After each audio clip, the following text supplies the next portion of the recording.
My fellow Americans, tonight I am speaking to you because there is a growing humanitarian and security crisis at our southern border. Every day, Customs and Border Patrol agents encounter thousands of illegal immigrants trying to enter our country. We are out of space to hold them, and we have no way to promptly return them back home to their country. America proudly welcomes millions of lawful immigrants who enrich our society and contribute to our nation. But all Americans are hurt by uncontrolled illegal migration. It strains public resources and drives down jobs and wages. Among those hardest hit are African Americans and Hispanic Americans. Our southern border is a pipeline for vast quantities of illegal drugs, including meth, heroin, cocaine, and fentanyl. Every week, 300 of our citizens are killed by heroin alone, 90% of which floods across from our southern border.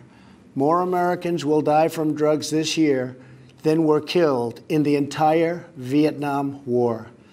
In the last 2 years, ICE officers made 266,000 arrests of aliens with criminal records, including those charged or convicted of 100,000 assaults, 30,000 sex crimes, and 4,000 violent killings.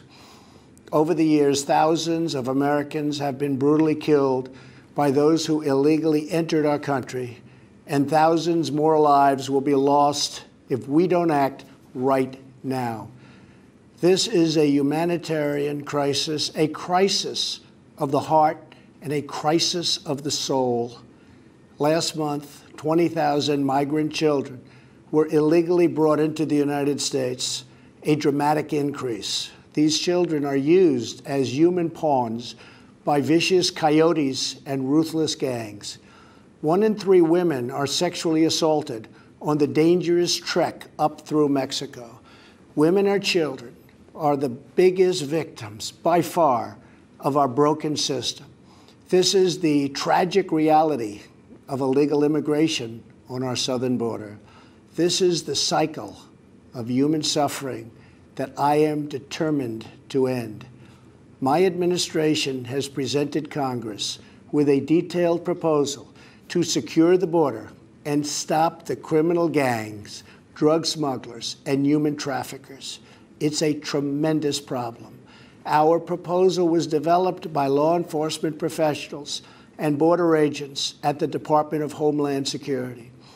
These are the resources they have requested to properly perform their mission and keep America safe, in fact, safer than ever before.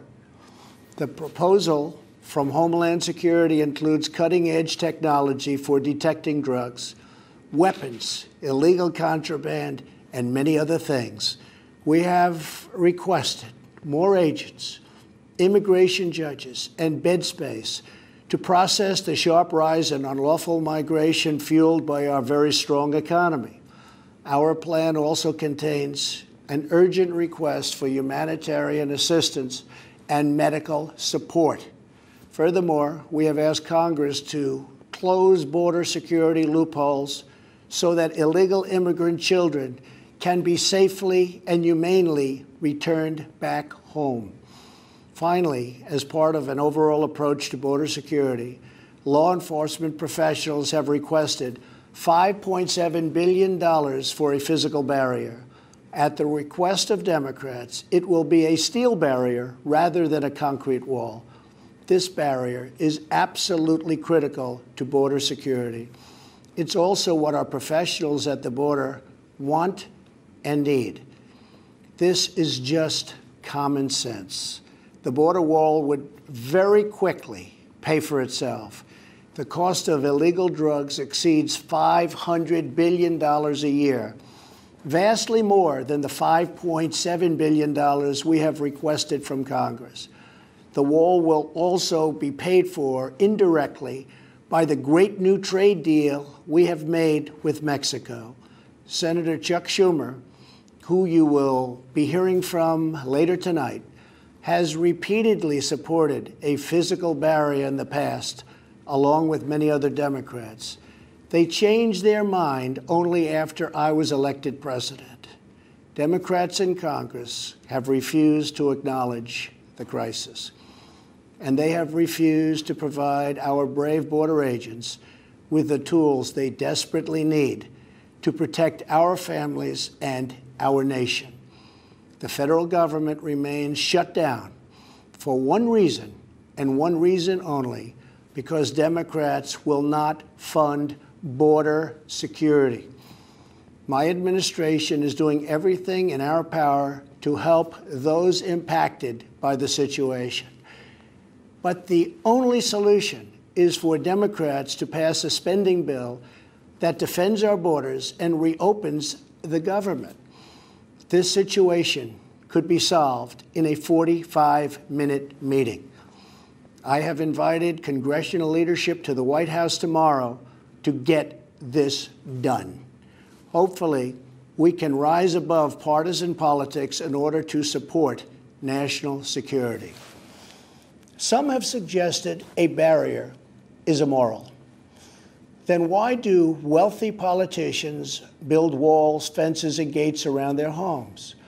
They don't build walls because they hate the people on the outside, but because they love the people on the inside. The only thing that is immoral is the politicians to do nothing and continue to allow more innocent people to be so horribly victimized. America's heart broke the day after Christmas when a young police officer in California was savagely murdered in cold blood by an illegal alien who just came across the border. The life of an American hero was stolen by someone who had no right to be in our country. Day after day, precious lives are cut short by those who have violated our borders. In California, an Air Force veteran was raped, murdered, and beaten to death with a hammer by an illegal alien with a long criminal history. In Georgia, an illegal alien was recently charged with murder for killing, beheading, and dismembering his neighbor. In Maryland, MS-13 gang members who arrived in the United States as unaccompanied minors were arrested and charged last year after viciously stabbing and beating a 16-year-old girl. Over the last several years, I've met with dozens of families whose loved ones were stolen by illegal immigration. I've held the hands of the weeping mothers and embraced the grief-stricken fathers. So sad, so terrible. I will never forget the pain in their eyes, the tremble in their voices, and the sadness gripping their souls. How much more American blood must we shed before Congress does its job? To those who refuse to compromise in the name of border security, I would ask, imagine if it was your child, your husband, or your wife whose life was so cruelly shattered and totally broken. To every member of Congress, pass a bill that ends this crisis. To every citizen, call Congress and tell them to finally, after all of these decades, secure our border. This is a choice between right and wrong, justice and injustice. This is about whether we fulfill our sacred duty to the American citizens we serve. When I took the oath of office, I swore to protect our country, and that is what I will always do. So help me God. Thank you and good night.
Good evening.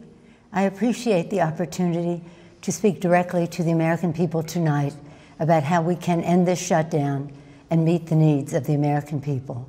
Sadly, much of what we heard from President Trump throughout this senseless shutdown has been full of misinformation and even malice. The president has chosen fear.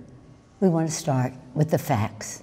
The fact is, on the very first day of this Congress, House Democrats passed Senate Republican legislation to reopen government and fund smart, effective border security solutions. But the president is rejecting these bipartisan bills which would reopen government over his obsession with forcing American taxpayers to waste billions of dollars on an expensive and ineffective wall, a wall he always promised Mexico would pay for. The fact is, President Trump has chosen to hold hostage critical services for the health, safety, and well-being of the American people and withhold the paychecks of 800,000 innocent workers across the nation, many of them veterans. He promised to keep government shut down for months or years, no matter whom it hurts. That's just plain wrong. The fact is, we all agree we need to secure our borders while honoring our values. We can build the infrastructure and roads at our ports of entry. We can install new technology to scan cars and trucks for drugs coming into our nation. We can hire the personnel we need to facilitate trade and immigration at the border. We can fund more innovation to detect unauthorized crossings. The fact is, the women and children at the border are not a security threat. They are a humanitarian challenge, a challenge that President Trump's own cruel and counterproductive policies have only deepened. And the fact is, President Trump must stop holding the American people hostage, must stop manufacturing a crisis, and must reopen the government. Thank you. Leader Schumer? Thank you, Speaker Pelosi. My fellow Americans, we address you tonight for one reason only. The President of the United States, having failed to get Mexico to pay for his ineffective, unnecessary border wall, and unable to convince the Congress or the American people to foot the bill, has shut down the government. American democracy doesn't work that way. We don't govern by temper tantrum. No president should pound the table and demand he gets his way, or else the government shuts down, hurting millions of Americans who are treated as leverage. Tonight, and throughout this debate and throughout his presidency, President Trump has appealed to fear, not facts, division, not unity. Make no mistake, Democrats and the president both want stronger border security. However, we sharply disagree with the president about the most effective way to do it. So, how do we untangle this mess? Well, there's an obvious solution. Separate the shutdown from arguments over border security. There is bipartisan legislation supported by Democrats and Republicans to reopen government while allowing debate over border security to continue. There is no excuse for hurting millions of Americans over a policy difference. Federal workers are about to miss a paycheck. Some families can't get a mortgage to buy a new home. Farmers and small businesses won't get loans they desperately need. Most presidents have used Oval Office addresses for noble purposes. This president just used the backdrop of the Oval Office to manufacture a crisis, stoke fear, and divert attention from the turmoil in his administration. My fellow Americans, there is no challenge so great that our nation cannot rise to meet it. We can reopen the government and continue to work through disagreements over policy. We can secure our border without an ineffective, expensive wall. And we can welcome legal immigrants and refugees without compromising safety and security. The symbol of America should be the Statue of Liberty, not a 30-foot wall. So our suggestion is a simple one. Mr. President, reopen the government and we can work to resolve our differences over border security, but end this shutdown now. Thank you.